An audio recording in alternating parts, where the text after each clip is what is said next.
Everyone, happy Sunday and welcome to week 12, November 20th to the 24th of our e-learning business leadership course. I hope you all had a great weekend and you're looking forward to our week ahead. This is a nice short week for secondary school students. and that means on Friday you have a PD day, which is always nice, gives you a little bit of wiggle room and some time to breathe. And I really hope that you do just that. So with that being said, this week is kind of fun. We move forward in our Unit 2 content. Last week you did the time management assignment, and hopefully you did some reflecting on why deadlines are really important and that they're not just a curse that teachers put on students, that actually there are many deadlines in life as adults, and learning how to manage your time effectively as a secondary school student will only help prepare you for success beyond high school.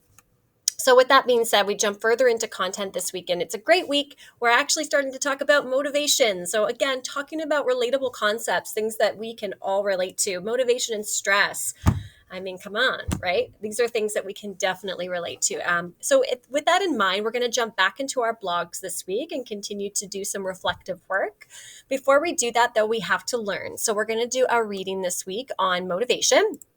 So this is, you can find the link to this reading here in our agenda, but it's also available in Dropbox. If you scroll down to badge activity number 5, motivation reading and questions, it's also linked in there.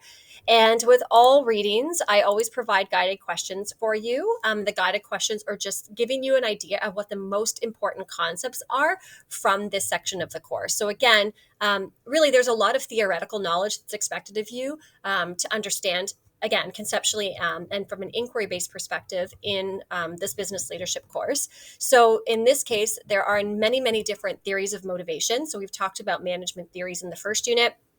And in this second unit, the focus is on motivational theories. So how do we actually motivate people to work? It's one thing to talk about how we actually manage people in the workplace, but another thing is how do we keep them engaged? How do we keep them wanting to be there? Because we can see time and again, there's tons of evidence that proves that if employees are happy in the place of work, they're going to be more motivated to work and produce even more.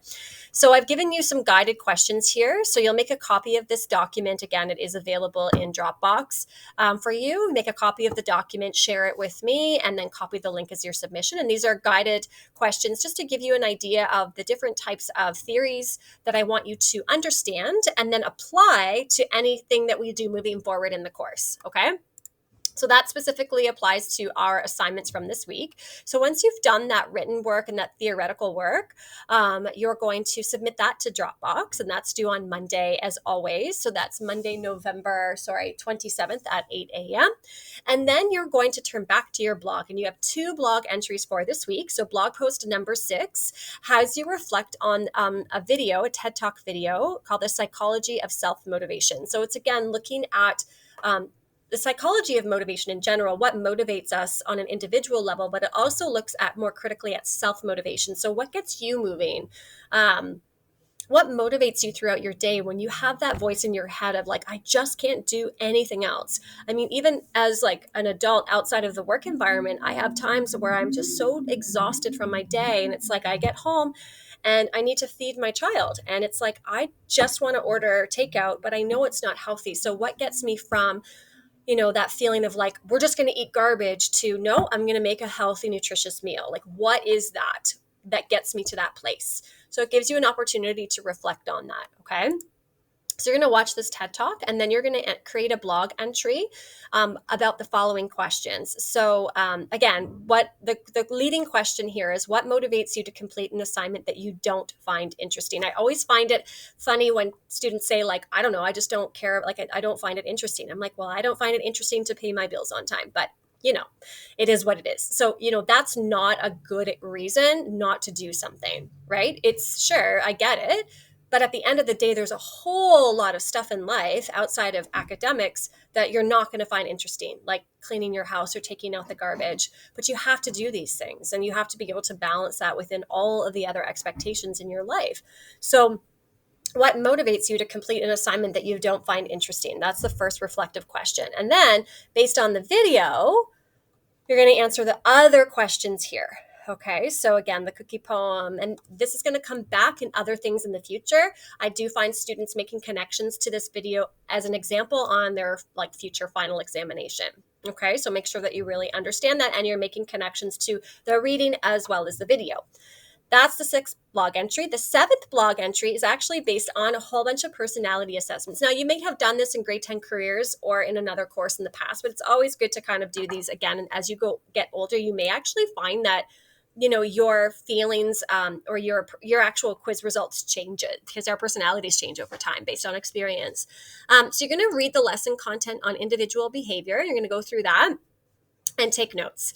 And then you're going to take these 3 personality quizzes. So the Big 5, Myers-Briggs, and personality AB. So type A, type B. Okay, and you're going to document your results. And then you're going to create a blog entry based on the results. And you're going to tell me about your results, as well as how you believe these results, reflect you as an individual, if you feel they do or they do not. Be specific, how you feel these results will benefit you or hinder you in the future, etc. Okay, and again, I'd love to see a lot of detail there, a lot of self-reflective work.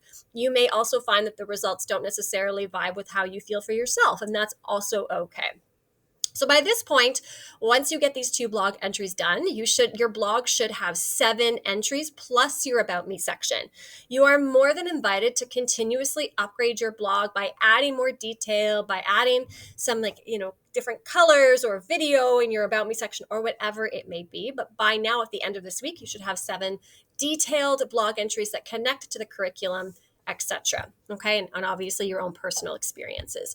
When you are done, make sure you republish the blog. You do not need to submit the link. I already have it. As long as you republish the blog, I will be able to see your 7 blog entries, and obviously the 2 from this week. And that is it. You've got a work period on Thursday and your PD day if you need any extra time for those assessments. So again, you've got the reading as well as the guided question sheet. That's to be submitted in Dropbox by Monday at 8 a.m.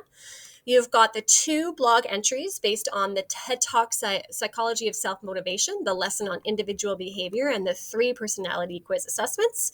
Republish your blog. Make sure you do your participation activity, so that attendance activity for the week. And that's it. Everything is due on Monday at 8 a.m. as always. And if you have any questions, just send me an email. Otherwise, I hope you have a great week, and I'll see you online.